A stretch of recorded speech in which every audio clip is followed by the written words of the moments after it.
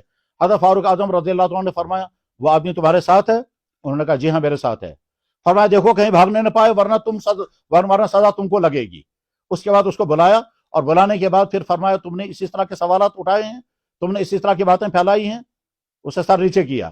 اس کے بعد حضرت فاروق اعظم رضی اللہ تعالیٰ عنہ نے اس کی کمر پر درے مارنے شروع کیے, یہاں تک کہ ساری کمر لہو لہان ہو گئی اور وہ چیختا رہا. فرمایا نہیں نہیں, تو نے دین کے اندر انتشار پیدا کیا ہے.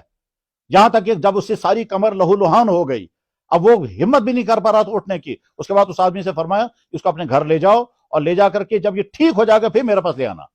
چنانچہ وہ مہینوں تک اس کے گھر میں رہا, جب وہ ٹھیک ہو گیا پھر لے آئے, اور لانے کے بعد پھر حضرت فاروق اعظم نے پھر مارنا شروع کیا اور فرمایا کہ تو اس طرح سے دین میں انتشار پیدا کر رہا ہے.